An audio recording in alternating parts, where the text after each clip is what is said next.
अवधूत चिंतन श्री गुरुदेव दत्त.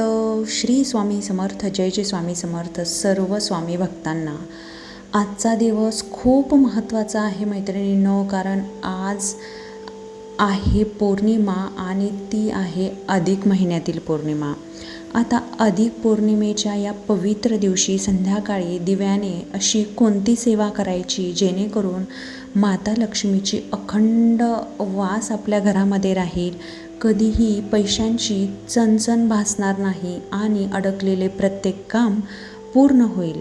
यासाठी आजचा हा व्हिडिओ आहे, त्यामुळे व्हिडिओ थोडाही स्किप न करता शेवटपर्यंत नक्की बघा, कारण शेवटी आपण यामध्ये नेमकं दररोजची सेवा काय आहे आणि माता लक्ष्मीला अखंड स्वरूपामध्ये आपल्याला कसं प्राप्त करता येईल याबद्दलचा उपाय आपण या व्हिडिओमध्ये बघणार आहोत. तुम्हा सर्व स्वामी भक्तांचं या व्हिडिओमध्ये मनपूर्वक स्वागत आहे. आता अधिक महिन्यामध्ये या पवित्र दिवशी संध्याकाळी दिव्यामध्ये अशी कोणती एक वस्तू जाळायची आहे आणि माता लक्ष्मीची कृपा आपल्या घरावरती वर्षभर राहू द्यायची आहे. हा उपाय करताना एक चूक अशी आहे जी बिलकुलही आपल्याला करायची नाही, अन्यथा आपल्याला मिळणारं फळ हे निष्फळ म्हणजेच शून्य असतं. त्यामुळे हा व्हिडिओ शेवटपर्यंत नक्की बघा. आता थोडाही वेळ न दवडता आपण सुरुवात करूया मेन गाभाऱ्याला. म्हणजेच स्वामी भक्तांनो, अधिक मास हा प्रत्येक महिन्यांसारखा सामान्य नसतो. हा महिना भगवान विष्णू आणि माता लक्ष्मीला समर्पित असतो. या महिन्यामध्ये केलेला जप, तप, दान, धर्म किंवा भक्ती हे अनन्यसाधारण असतं किंवा अनेक पटींनी फळ देणारं असतं. ग्रंथधर्मामध्ये अधिक महिन्याला खूप महत्त्व आहे आणि त्यातच अधिक महिन्यातील पौर्णिमा ही कालपासून सुरुवात झालेली आहे. तर आज संध्याकाळी आपल्याला सेवा करायची आहे, त्यातून आपल्याला पौर्णिमेचं फळ नक्की मिळेल. आता अधिक महिना किंवा अधिक पौर्णिमा ही या संपूर्ण महिन्यातील अत्यंत शुभ तिथी आहे. या दिवशी केलेले काहीही किंवा छोटेसे उपाय देखील जीवनाला मोठे आणि सकारात्मक बदल देऊन जातात. आता आज मी तुम्हाला एक असा सोपा आणि प्रभावी उपाय सांगणार आहे की जो तुम्हाला 5 मिनिटात होणार आहे, ज्यामुळे घरातील नकारात्मकता दूर होईल, घरामध्ये सुख शांती नांदेल आणि माता लक्ष्मीची कृपा प्राप्त होईल. तुम्हाला आता करायचं काय आहे, संध्याकाळी अधिक पौर्णिमेच्या संध्याकाळी तुम्हाला सूर्यास्तानंतर तुमच्या घराचा जो मुख्य दरवाजा आहे त्यामध्ये आपण दिवाळीला जो खापराची पंती घेतो किंवा मातीचा जो दिवा असतो तो घ्यायचा आहे. त्यामध्ये भरपूर गावरान गाईचे साजूक तूप म्हणजेच गावरान तूप घ्यायचे आहे आणि वात घ्यायची आहे आणि तो दिवा लावायचा आहे. जर आता बऱ्याच मैत्रिणींचं ज्या शहराकडे राहतात त्यांचं असं म्हणणं असतं की ताई, आमच्याकडे गावरान गाईचं साजूक तूप नाही आहे. तर मैत्रिणींनो, तुम्ही गावरान गाईचं नाही मिळालं तरी चालेल, परंतु घरी तयार केलेलं घरगुती असलेलं असं तूप, कारण दूध तर प्रत्येकजण घेतो आणि साय त्याची निघतेच, त्यामुळे प्रत्येक गृहिणी थोडं ना थोडं का होईना परंतु स्वतःसाठी, आपल्या घरच्यांसाठी, आपल्या बाळासाठी थोडंसं गावरान तूप बनवत असते. ते तूप तुम्हाला घ्यायचं आहे आणि भरपूर तूप घ्यायचं आहे किमान दिवा हा 5 ते 10 मिनिट तरी चालेल. आता संपूर्ण जी पंती आहे ती तुम्हाला तुपाने भरून घ्यायची आहे. त्यामध्ये तुम्हाला वात घालायची आहे.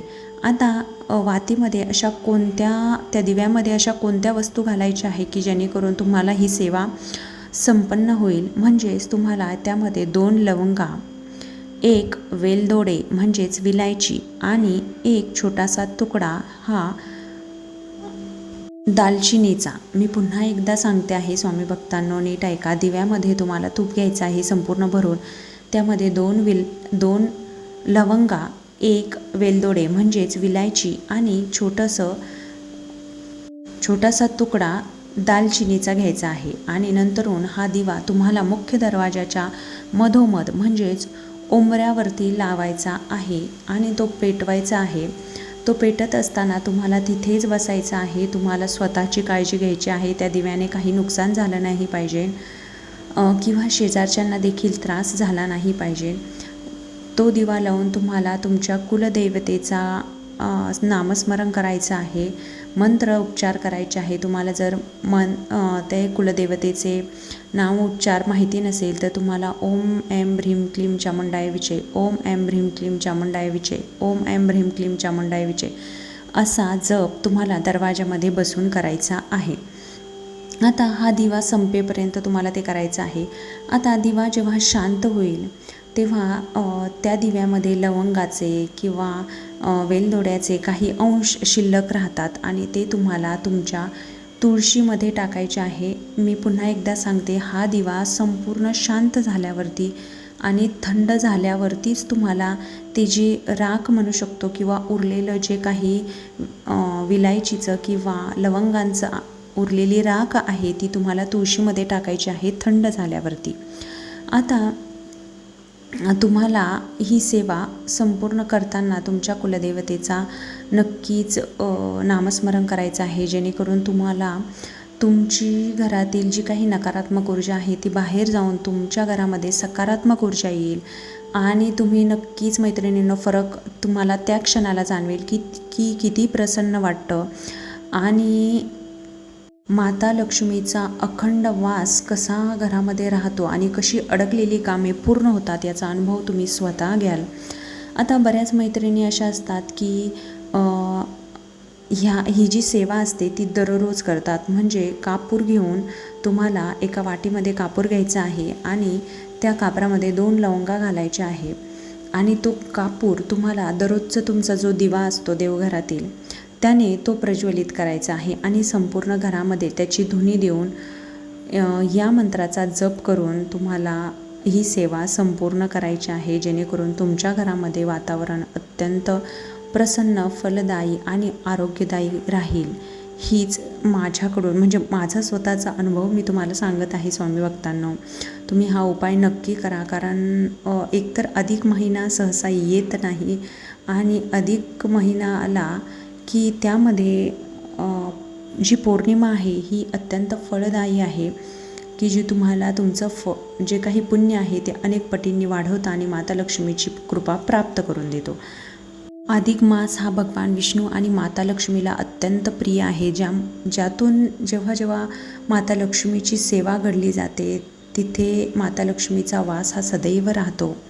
आता माता लक्ष्मीला मूळतः हे गावरान गाईचं तूप जे असतं ते अत्यंत प्रिय, तो जो दिवा आहे तो अत्यंत प्रिय असतो, म्हणून तुम्हाला मुख्य दरवाजावरती ती सेवा नक्की करायची आहे. तुम्हाला ही सेवा केल्याने शक्ती सेवा ही विशेष फलदायी कशी मानली जाते याचा अनुभव तुम्हाला नक्की येईल. तुम्ही हा उपाय श्रद्धेने करून पहा आणि जर तुम्ही हा उपाय करणार असाल तर कमेंटमध्ये श्री स्वामी समर्थ महाराज माता लक्ष्मी की जय लिहायला विसरू नका. हा व्हिडिओ तुम्हाला थोडा जरी महत्त्वपूर्ण वाटला असेल, थोडा जरी आवडला असेल तर या व्हिडिओला लाईक, शेअर आणि सबस्क्राईब नक्की करा. अशाच धार्मिक आणि आध्यात्मिक माहितीसाठी या चॅनलला नक्कीच सबस्क्राईब करायला विसरू नका.